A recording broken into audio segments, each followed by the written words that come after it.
Incidente lungo la tangenziale nel pomeriggio a Silea, camion perde il carico, 45 tonnellate sfondano il guardrail, miracolosamente nessun ferito, traffico in tilt.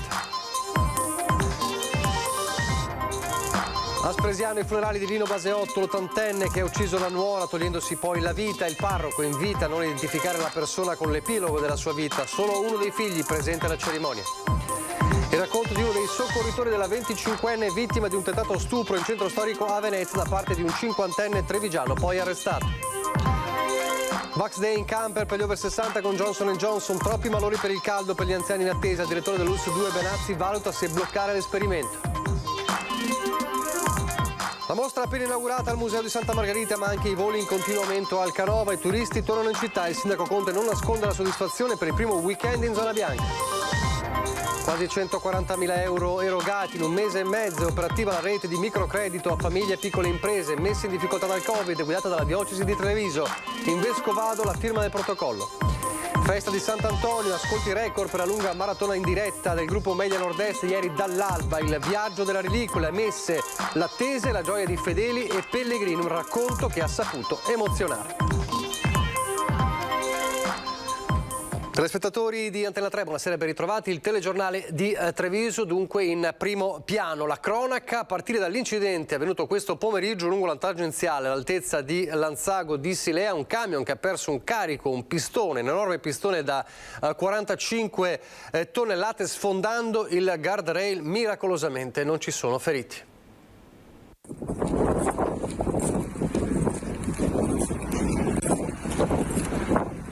L'incidente è avvenuto lungo la tangenziale in prossimità dell'incrocio per Lanzago. L'autocarro alla curva ha perso il carico, un pistone in acciaio di 45 tonnellate che si è sganciato ed è finito sull'asfalto sfondando letteralmente il guardrail e distruggendo alcuni pannelli fonoassorbenti. In quel momento fortunatamente nessuna macchina stava sopraggiungendo perché l'incidente avrebbe potuto avere conseguenze ben più gravi. L'autotrasportatore 56 anni non è rimasto ferito ma è stato soccorso perché in stato di shock. Non riesce a spiegarsi come sia potuto accadere, come il carico possa essersi sganciato. Il sinistro è venuto intorno alle 15:45 in direzione Olmi. Disagi nella circolazione, quel tratto di strada è stato bloccato.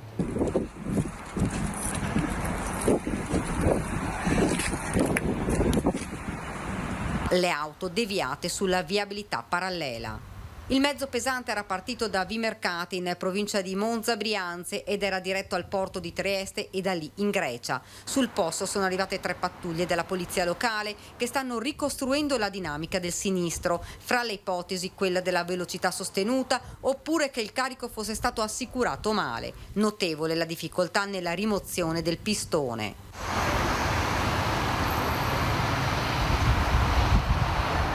La gru dei Vigili del Fuoco non è riuscita a sollevarlo, sono state chiamate altre 2 gru per agganciare e recuperare il manufatto, operazione che è durata diverse ore.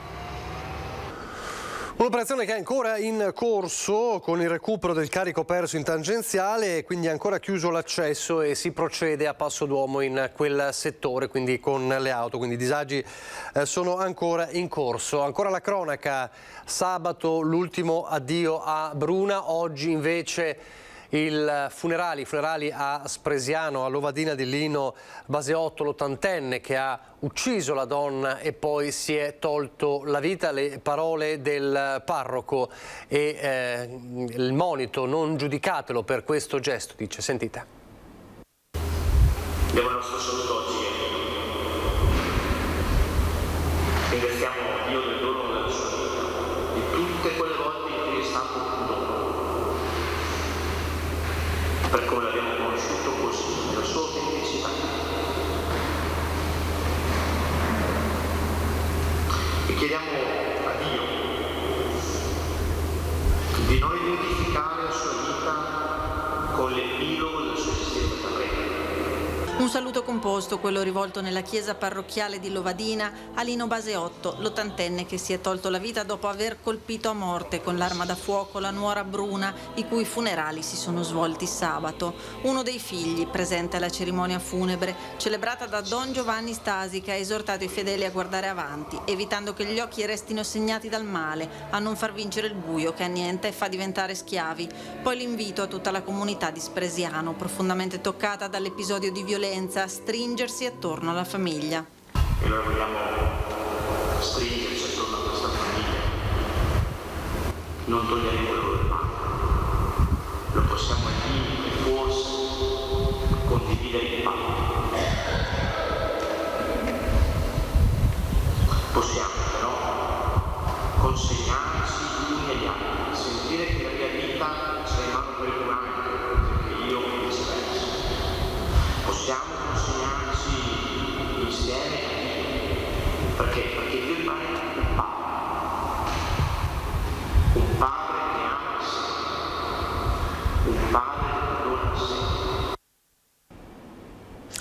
Adesso invece parliamo del tentato stupro di una 25enne a Venezia. Un 50enne trevigiano è stato arrestato. Nel prossimo servizio le parole di uno dei soccorritori di questa ragazza. La cosa che diceva più spesso era aiutatemi, poi diceva ti prego, no, aiutatemi. Si capiva che nel mentre stava lottando non erano urla vere e proprie, erano sì urla ma disperate, quasi strozzate dalla paura, dal terrore. Parole del concitato racconto di Pietro De Polo, il veneziano di 33 anni che l'altra sera ha sventato insieme ad altri residenti il tentato stupro in fondamenta degli Ormesini a Venezia nei confronti di una 25enne che aveva da poco terminato il suo turno di lavoro. Stava rincasando, che erano circa le 2 del mattino, lungo una di queste calli a Canareggio. A salvarla le sue stesse urla sentite dalle finestre, dai vicini, dai residenti che sono accorsi facendo scappare l'aggressore. Subito fermato dalla polizia, allertata dagli stessi residenti, l'uomo si tratta di un 50enne trevigiano, con la ragazza ancora sotto shock, come racconta Pietro, ex oste, che preferisce restare in disparte. Poi avendo visto che comunque scese una signora, un signore, c'era un altro ragazzo che è passato che poi ha fatto il ponte e è andato dall'altra parte, insomma c'erano già 3-4 persone, quindi infatti io spero un giorno di poterla incontrare anche per solo darle un abbraccio, insomma, a questa ragazza, che non so neanche chi sia, perché non so chi sia. Adesso parliamo del Covid, torneremo a parlare di cronaca fra poco. Parliamo delle vaccinazioni. L'ULS 2 registra un 70% di trevigiani che da 12 anni in su hanno già ricevuto almeno una dose o prenotato la somministrazione. Intanto ci si sta riorganizzando anche la propria macchina vaccinale alla luce delle novità legate ad AstraZeneca. Ne parleremo fra poco nel servizio con il governatore Zaia. In tutto questo il direttore generale Francesco Benazzi sta valutando e nei prossimi giorni valuterà e incontrerà i sindaci per discutere dell'opportunità o meno di realizzare, dopo l'esperienza dei Vax Day in piazza con i camper, Vax Day per gli over 60 con Johnson & Johnson, sta valutando l'ipotesi se stoppare o meno questa esperienza. L'improvviso caldo di questi giorni ha infatti provocato almeno una quindicina di malori tra gli anziani. Sto valutando, spiega dunque il direttore generale, se sia il caso di far stare le persone sotto il sole in attesa del proprio turno per vaccinarsi. Ne parlerò con i primi cittadini. Forse sarebbe meglio, dice, distribuire queste dosi ai medici di base o ai farmacisti, che potranno farlo in strutture dotate di aria condizionata. Quindi nei prossimi giorni la decisione se continuare o meno con le modalità del Vax Day over 60 con Johnson & Johnson con i camper nelle piazze delle principali città. Intanto, lo dicevamo, c'è il caso AstraZeneca. Zaia ribadisce la linea del Veneto, e cioè il richiamo per gli under 60 sarà con Pfizer o Moderna. C'è ovviamente tutto un problema di riprogrammazione, perché noi abbiamo 36.000 persone segnate nelle agende con AstraZeneca. Sono 36.000 i veneti, per lo più insegnanti, forze dell'ordine e categorie essenziali, che dovranno ricevere il vaccino eterologo. Così è stato deciso dal Comitato Tecnico Scientifico. Sotto i 60 anni chi ha ricevuto la prima dose AstraZeneca ora farà Pfizer o Moderna. Il Veneto non ha mai fatto l'Open Day, ma ha scelto di vaccinare solo per classi di età, e questo, dice Zaia, ci ha salvato. Ci ha salvato da un guaio che poteva essere molto più grande, perché se noi avessimo fatto magari come qualche altra regione, saltando dai 70, poi aprivamo i 40 e visto che c'eravamo utilizzavamo un po' di AstraZeneca per avere il magazzino evaso, eccetera, oggi noi avremo dei richiami in seconda dose molto più importanti di 36.000 dosi. Nei centri vaccinali veneti si sono presentate anche persone, per ora solamente 4, che hanno rifiutato di mescolare i vaccini tra prima e seconda dose. Tutto il balletto fatto a livello nazionale con AstraZeneca è a dir poco imbarazzante, dice Zaia. Sul fronte vaccini in Veneto in magazzino ci sono 279.992 dosi così ripartite. AstraZeneca 137.356, Johnson Johnson 88.724, Moderna 16.919 e Pfizer 41.993. Temo che a luglio non sarà così rosea la fornitura di vaccini, continua Zaia. Non pare ci siano trend in aumento, sarebbe una fortuna averli stabilizzati. Sulla terza dose dice: Il Green Pass parla di validità fino a 9 mesi dall'ultima dose.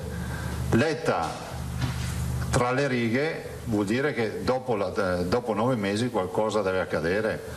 Allora, io penso sia impensabile che non ci sia un richiamo, no? Intanto l'assessore Emanuela Lanzarini ha spiegato che i farmacisti stanno ormai ultimando i corsi per poter vaccinare.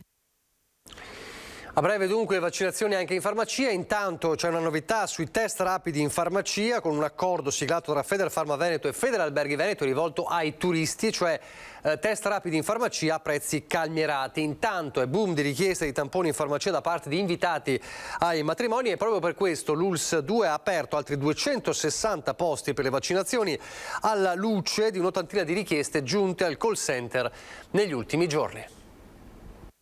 Tamponi rapidi direttamente nella farmacia più vicina a prezzo calmierato con esito e relativo certificato nel giro di pochi minuti anche in lingua inglese. È quanto prevede la convenzione sottoscritta da Federalberghi Veneto e Federfarma Veneto per il lancio del turismo in sicurezza. L'accordo infatti è rivolto agli ospiti italiani o stranieri delle strutture ricettive. Il progetto prevede poi una tariffa scontata per la fornitura di kit alle imprese alberghiere e per l'esecuzione dei tamponi al personale. Intanto, nonostante la situazione epidemiologica in Veneto sia in costante miglioramento, i cittadini continuano a rivolgersi proprio alle farmacie per eseguire i test rapidi in vista magari di una vacanza. Abbiamo ancora tanta richiesta di tamponi fatti ed eseguiti in farmacia e questo è positivo perché ovviamente noi siamo obbligati poi a inserire i dati in piattaforma sia nel caso di una positività sia nel caso di una negatività in modo tale da dare anche contezza alle regioni dei veri numeri di persone che vengono testate. E in queste ultime settimane le richieste di effettuare in farmacia il test rapido arrivano soprattutto dagli invitati ai matrimoni per ottenere il Green Pass necessario a partecipare alla cerimonia. Ne abbiamo parecchi, ne abbiamo diversi, non tutti hanno ancora completato il doppio ciclo vaccinale, il Green Pass è ancora in fieri, per cui effettivamente quest'estate stiamo avendo parecchie richieste proprio da partecipanti a cerimonie, che siano battesimi o che siano matrimoni. Adesso a Treviso vi facciamo vedere questo post di poco fa del sindaco Mario Conte che fa vedere alcune delle strutture all'interno del parco Eolo rovinate, diciamo, imbrattate con delle scritte. Scrive Conte: non voglio neanche spendere troppe parole su questa schifezza scarabocchiata da qualche imbecille al parco Eolo che è e deve rimanere il fiore all'occhiello degli spazi verdi per l'attività sportiva e il relax, non un porto franco da imbrattare. Dico solo, dice Conte, che ci sono le telecamere di videosorveglianza e i responsabili verranno convocati in comando e dunque dei vandali che hanno imbrattato le strutture all'interno del parco Eolo, ma al di là dell'arrabbiatura di queste ore, Conte è soddisfatto per il primo weekend in zona bianca per Treviso, la mostra appena inaugurata al Museo di Santa Margherita, i turisti che sono tornati in città e sempre più voli per il Canova anche nei prossimi giorni, nelle prossime settimane. Intanto già 2000 passeggeri registrati dall'apertura dello scalo. L'apertura della mostra di Renato Casaro a Santa Margherita e l'aeroporto di San Giuseppe di nuovo operativo. Il primo fine settimana di zona bianca ha fatto riassaporare a Treviso il gusto della normalità, ma senza situazioni critiche, spiega il sindaco Mario Conte. Un ringraziamento va alla cittadinanza, ai gestori di locali, perché vedo una città molto matura da un punto di vista comportamentale, tant'è che non ci sono state situazioni di degrado o di pericolo e quindi bene, stiamo affrontando nel migliore dei modi questa fase di convivenza con il virus. Si rivedono in città gruppi di turisti come prima della pandemia, 500 nel primo fine settimana di apertura e visitatori alla mostra appena inaugurata. La mostra di Casaro ci ha fatto fare un salto internazionali importanti. L'aeroporto ha avuto un'accelerata anche da un punto di vista delle prenotazioni che vediamo in città, tant'è che nella prima settimana di luglio si arriverà già a un numero di voli decisamente importante che si avvicina molto ai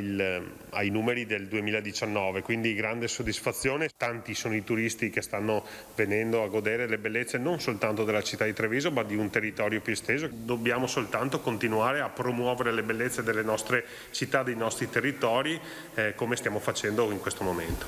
Treviso e la Marca, grazie anche all'hub Ryanair Alcanova, che puntano moltissimo in questa fase sul turismo, ed è anche per questo che Conte giudica negativamente l'ipotesi di prevedere un Green Pass per alberghi e ristoranti, delegandone la verifica ai titolari delle attività. Il Green Pass non deve essere un ulteriore lacciuolo alla ripartenza, ma deve essere un'opportunità. Se dobbiamo invece gravare ulteriormente sulle strutture, io credo che non sia una buona idea. Intanto sono quasi 140.000 euro già erogati in un mese e mezzo, perché è operativa la rete di microcredito a famiglie e piccole imprese messe in difficoltà dal Covid e guidata dalla Diocesi di Treviso. La annunciamo proprio qui con il nostro telegiornale. In Vescovado oggi la firma ufficiale del protocollo con le categorie economiche. Come lì in quel momento, con quella pietra rotolata dal sepolcro, è iniziato qualcosa di nuovo, ho avuto forte il desiderio che anche la Chiesa di Treviso si mettesse in moto e coinvolgesse tutte le persone, gli uomini e le donne, le istituzioni, le associazioni di buona volontà. Racconta con queste parole Monsignor Tomasi l'ispirazione data dalle letture del Vangelo della Pasqua all'iniziativa di sostegno a famiglie e piccole imprese. In 45 giorni sono già stati erogati 138.000 euro, 122 le famiglie che hanno chiesto aiuto per la prima volta, principalmente italiane. 1 su 3 è costituita da una mamma sola con figli. 14 le imprese entrate in contatto con la rete di aiuti creata dalla diocesi tra le province di Treviso, Venezia e Padova. Il fondo parte da una quota che è stata messa a disposizione dalla conferenza episcopale, ecco, e che è pari a 550.000 euro, e poi ecco, in questo mese e mezzo sono arrivate oltre 65.000 euro di donazioni da 108 persone, quindi anche il piccolo contributo, ecco, delle persone. In Vescovado la firma del protocollo di collaborazione tra diocesi e 17 associazioni di categoria del territorio che si sono impegnate a informare i propri associati di questa possibilità e ad aiutarli nel corretto impiego di queste risorse. È un'iniziativa che permette di arrivare a quelle criticità con il microcredito, ma anche non solo col microcredito per chi ha più problemi di carattere sostanziale, e questo ha una visione, direi, a 360 gradi, perché mette il mondo della Chiesa in prima linea proprio in queste tematiche. Nel territorio ci sarà chi si arrangia da solo, ma ci sarà chi avrà bisogno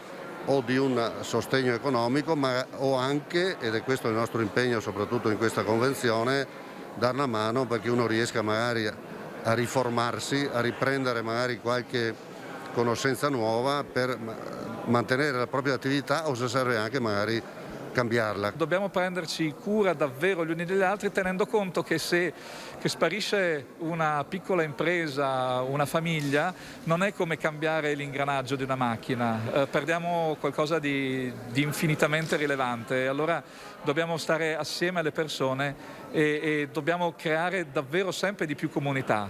Un primo passo, spiegano infine dalla diocesi, l'obiettivo è quello di allargare i soggetti coinvolti, ampliare questa rete. Il dialogo è già stato attivato con l'associazione dei comuni e il mondo della scuola. Pochi istanti di pubblicità, poi di nuovo la cronaca.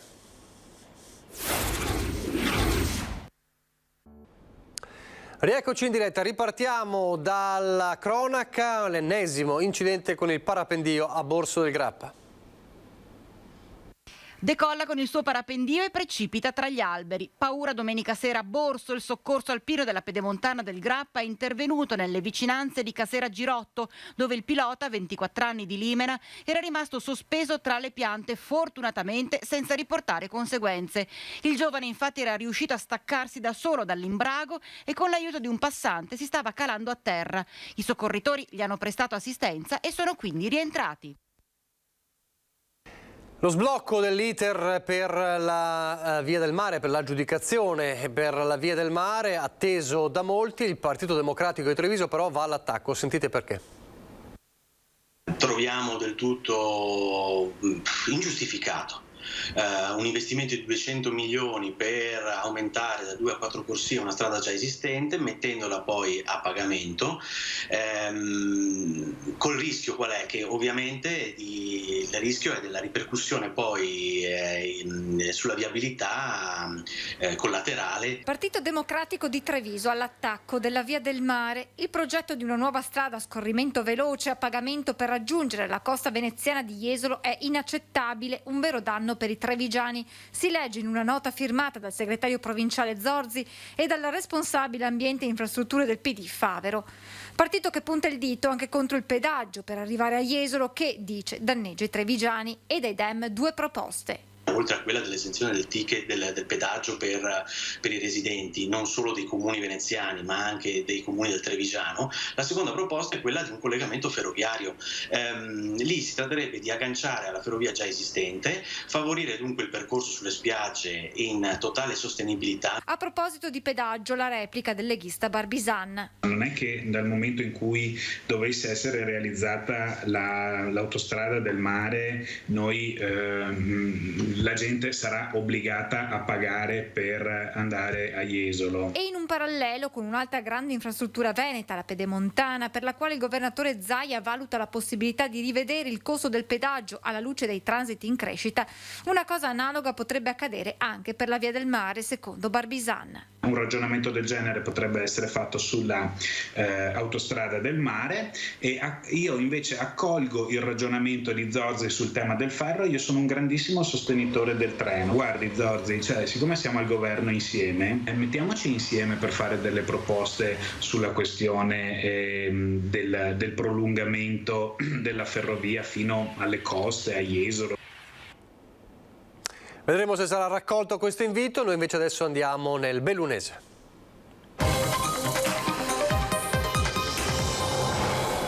E ripartiamo dal futuro della ACC. Ne ha parlato oggi il governatore Zaia, che ha incontrato anche i sindacati. Si dice fiducioso sulla chiusura della partita entro la settimana. Mercoledì, per questo, Zaia sarà a Roma dal Capo dello Stato e anche al Ministero delle Finanze per discutere appunto della situazione dell'azienda.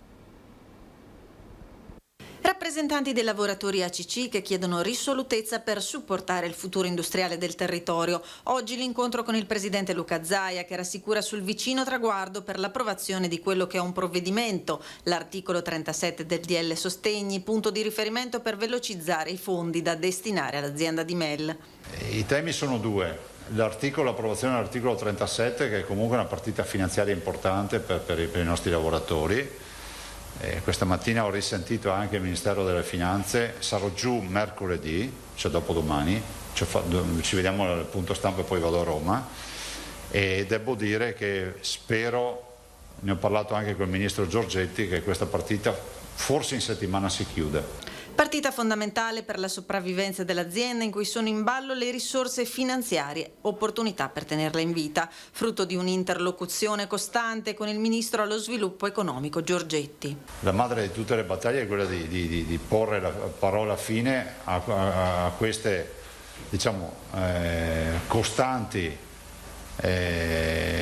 notizie di difficoltà che ha ACC. Ma guardate, ACC va oltre il normale contenzioso collettivo, perché rappresenta una zona di un territorio importante. La ACC è di Mel, stiamo parlando del territorio bellunese. Fra l'altro in quel contesto c'è anche un'altra azienda importante, insomma, che è oggetto di attenzione, che è l'Ideal Standard, e stiamo parlando di una provincia che ha uno spopolamento di migliaia di persone all'anno. Cioè pensare di perdere un blocco produttivo come quello della ACC, insomma, è una roba importante.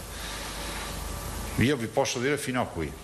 Mercoledì Luca Zaia sarà a Roma al Ministero delle Finanze e giovedì incontrerà il Capo dello Stato con i soci fondatori della fondazione che organizzerà i Giochi invernali Milano Cortina 2026. Restano gravi le condizioni dell'escursionista 70enne precipitato ieri per una cinquantina di metri durante un'escursione nella zona di San Tommaso a Gordino, portato in elicottero al Cafoncello di Treviso. Resta in prognosi riservata. Erano passate da poco le 18 quando la centrale del suino di Pieve di Cadore è stata allertata da un gruppo di escursionisti perché uno di loro, mentre percorrevano un sentiero, era scivolato cadendo tra la vegetazione nella scarpata e non rispondeva ai richiami. È stato recuperato, come sappiamo, ma resta ancora in prognosi riservata. Il 70enne all'ospedale Cafoncello di Treviso. Anche a Belluno si discute sull'ipotesi di estensione del Green Pass anche per l'ingresso a bar e discoteche e ristoranti.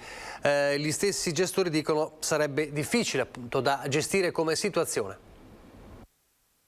Non parlo perché meglio non parlare.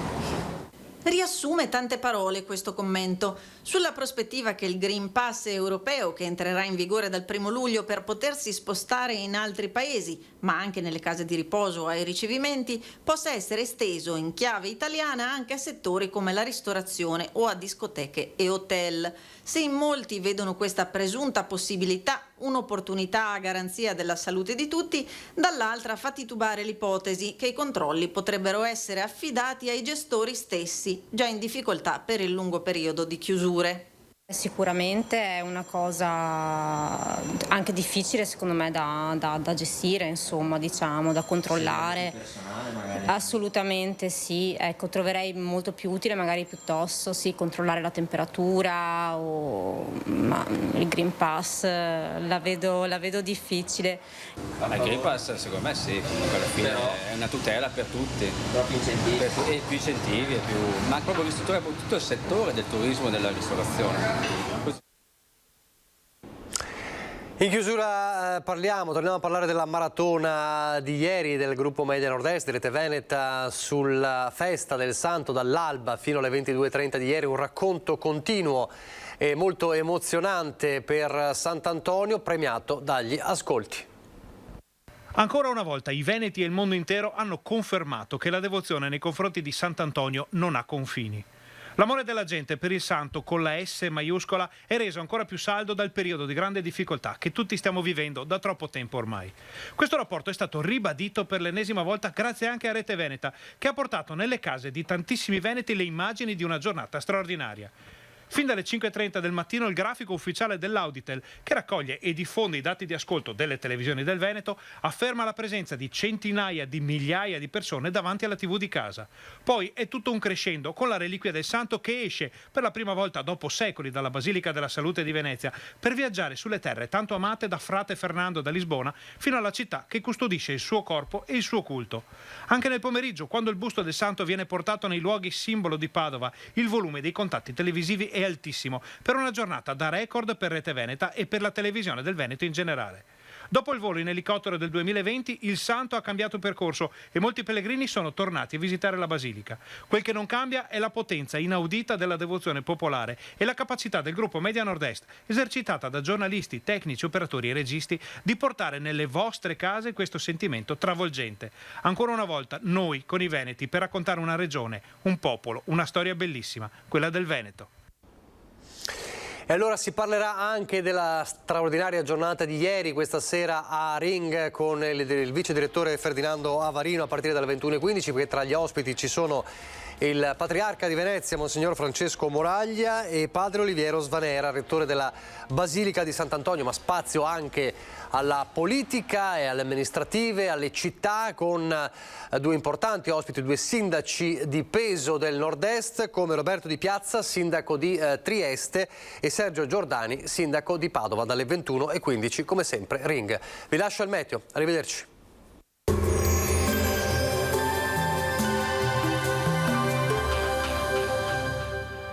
Lasciati ispirare dai nostri pavimenti e rivestimenti R di bagno. Tu scegli, noi pensiamo a tutto il resto.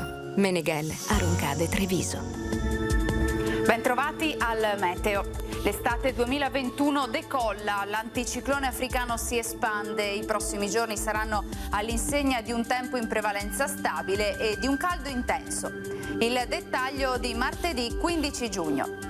Sul Veneto sarà asciutto e soleggiato, su tutti i settori della nostra regione splenderà il sole, il cielo si presenterà sereno o poco nuvoloso, salvo per qualche occasionale addensamento in mattinata, ma del tutto innocuo. Venti localmente moderati, orientali. Temperature in lieve aumento, clima caldo e afoso, minime tra 14 e 20 gradi, massime invece comprese tra i 23 e i 30 gradi all'incirca. Ci spostiamo ora sul Friuli Venezia Giulia, anche qui cielo più nuvoloso in mattinata, ampio soleggiamento con il passare delle ore e senza piogge. Temperature minime tra 14 e 18 gradi, massime poi sui 24-27 gradi.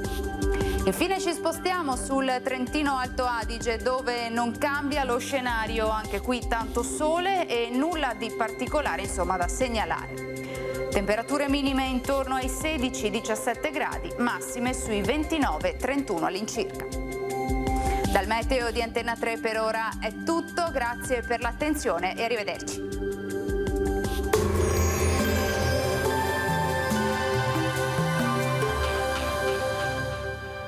Lasciati ispirare dai nostri pavimenti e rivestimenti R di bagno. Tu scegli, noi pensiamo a tutto il resto. Meneghel, Aruncade, Treviso.